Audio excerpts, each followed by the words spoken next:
रावण की मृत्यु के बाद पटरानी मंदोदरी ने क्यों किया देवर विभीषण से शादी का फैसला। रावण की मृत्यु के बाद उनकी पटरानी रानी मंदोदरी सती होना चाहती थी, लेकिन राम ने उसे ऐसा करने से रोक दिया। मंदोदरी बहुत धार्मिक थी और ज्योतिष के प्रखर विद्वान थी। आखिर क्यों इस पतिव्रता स्त्री ने देवर से शादी करने का फैसला किया।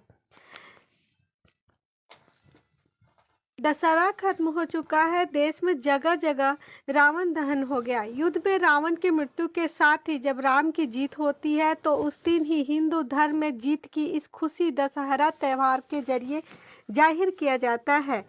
रावण के परिवार में दो लोग सीता के अपहरण और युद्ध के खिलाफ थे। वो थे भाई विभीषण और पटरानी मंदोदरी। दोनों बिल्कुल युद्ध नहीं चाहते थे और लगातार रावण को सीता के सम्मान पूर्वक राम को लौटा देने के पक्ष में थे, लेकिन ऐसा नहीं हुआ। लड़ाई हुई, उसमें रावण मारा गया। इसके बाद राम ने लंका का राजपट रावण के छोटे भाई विभीषण को सौंप दिया। लेकिन क्या आपको मालूम है कि रावण की पटरानी मंदोदरी का क्या हुआ। आखिर क्यों उसने विभीषण से शादी का फैसला किया। कौन थी मंदोदरी। पुराणों की एक कथा के मुताबिक मथुरा नाम की एक अप्सरा कैलाश पर्वत पर भगवान शिव की तलाश में पहुंची।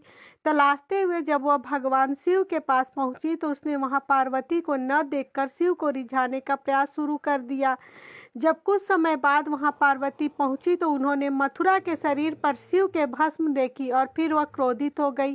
पार्वती ने मथुरा को श्राप दिया कि वह 12 साल तक मेढक बनी रहेगी और कुएं में उसका वास होगा। मथुरा को अपनी गलती की कीमत चुकानी पड़ी और असह्य कष्ट के जीवन शुरू हो गया।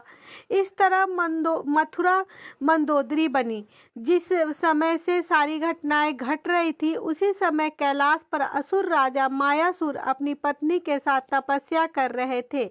दोनों एक बेटी की कामना के लिए तपस्या कर रहे थे और 12 वर्षों के तक दोनों तप करते हुए इधर मथुरा के शाप का जब अंत हुआ तो वह कुएं में ही रोने लगी। सौभाग्य से असुरराज और उनकी पत्नी दोनों कुएं के नजदीक ही तपस्या में लीन थे। जब उन्होंने रोने की आवाज सुनी तो कुएं के पास गए। वहां उनकी मथुरा देखी जिसने पूरी कहानी सुनाई। असुरराज ने तपस्या छोड़कर मथुरा को अपनी बेटी मान लिया और मथुरा का नाम बदलकर मंदोदरी कर दिया गया। महल का जीवन और रावण से मुलाकात। असुर राज के महल में मंदोदरी को राजकुमारी का जीवन मिला। वो अपनी नई जिंदगी में बेहद खुश थी, लेकिन इसी बीच उसकी जिंदगी में रावण की एंट्री हुई। मंदोदरी के पिता मायासुर से मिलने रावण पहुंचा। वहीं उसने मंदोदरी को देखा और मोहित हो गया। उसने मायासुर से मंदोदरी का हाथ मांगा।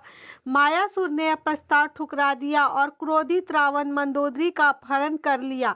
दोनों राज्यों में युद्ध की स्थिति बन गई, लेकिन मंदोदरी जानती थी कि रावण उसके पिता से ज्यादा शक्तिशाली शासक है। इसलिए मंदोदरी ने रावण के साथ रहना स्वीकार कर लिया। सीता अपहरण का विरोध। मंदोदरी का चरित्र रामायण में बेहद नैतिक दिखाया गया है। जब रावण ने सीता का अपहरण किया था तब मंदोदरी ने इसका विरोध किया। मंदोदरी बार बार रावण को यह समझाने का प्रयास करती रही कि दूसरों की पत्नी का अपहरण अपराध है, लेकिन रावण नहीं माना। आखिरकार राम के साथ युद्ध में रावण की बुरी पराजय हुई और वह मारा गया और मंदोदरी विधवा हो गई। रावण की मौत के बाद भगवान राम ने मंदोदरी को विभीषण से शादी का प्रस्ताव दिया था। उन्होंने समझाया कि विभीषण के साथ मंदोदरी की जिंदगी बेहतर रहेगी, लेकिन मंदोदरी ने इस प्रस्ताव को अस्वीकार कर दिया। कहा जाता है कि इसके बाद एक बार भगवान राम सीता और हनुमान के साथ मंदोदरी को समझाने गए। तब ज्योतिष के प्रकांड विद्वान मंदोदरी को महसूस हुआ कि धार्मिक और तार्किक तौर पर, नैतिक तौर पर सही देवर विभीषण से विवाह करना गलत नहीं होगा। ये महसूस होने पर उसने इस प्रस्ताव को स्वीकार किया और विभीषण से उनकी शादी हो गई। हालांकि रावण की मृत्यु के बाद मंदोदरी के बारे में वाल्मीकि रामायण ज्यादा कुछ नहीं कहती, लेकिन रामायण के दूसरे वर्जन में जरूर इस बारे में काफी कुछ कहा गया है। रावण के मरने के बाद जब मंदोदरी विधवा हो जाती है तब भगवान राम विभीषण को सलाह देते हैं कि उसे अपने भाभी से विवाह कर लेना चाहिए।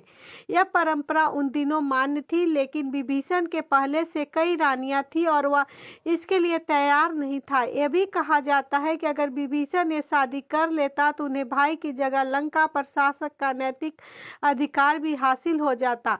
हालांकि अभी कहा जाता है कि यह विवाह शारीरिक तौर पर पति पत्नी के तौर पर एक दूसरे के साथ यौन संबंधों के बजाय विशुद्ध राजकाज से जुड़ा हो था, क्योंकि मंदोदरी भी चाहती थी कि उसके पति के निधन के बाद लंका में स्थायित्व और समृद्धि रहे। वह राम से शत्रुता के बजाय मित्रता चाहती थी। रावण की मृत्यु के लिए उसने राम को कभी जिम्मेदार नहीं समझी। एक वजह यह भी बताया जाता है कि रावण के निधन के बाद मंदोदरी भी उसकी चिंता के साथ सती होने जा रही थी, लेकिन राम ने उसे रोक लिया। उसके बाद मंदोदरी के पास देवर के विवाह करने के अलावा कोई विकल्प नहीं बचा, इसलिए मंदोदरी ने विभीषण से शादी कर ली।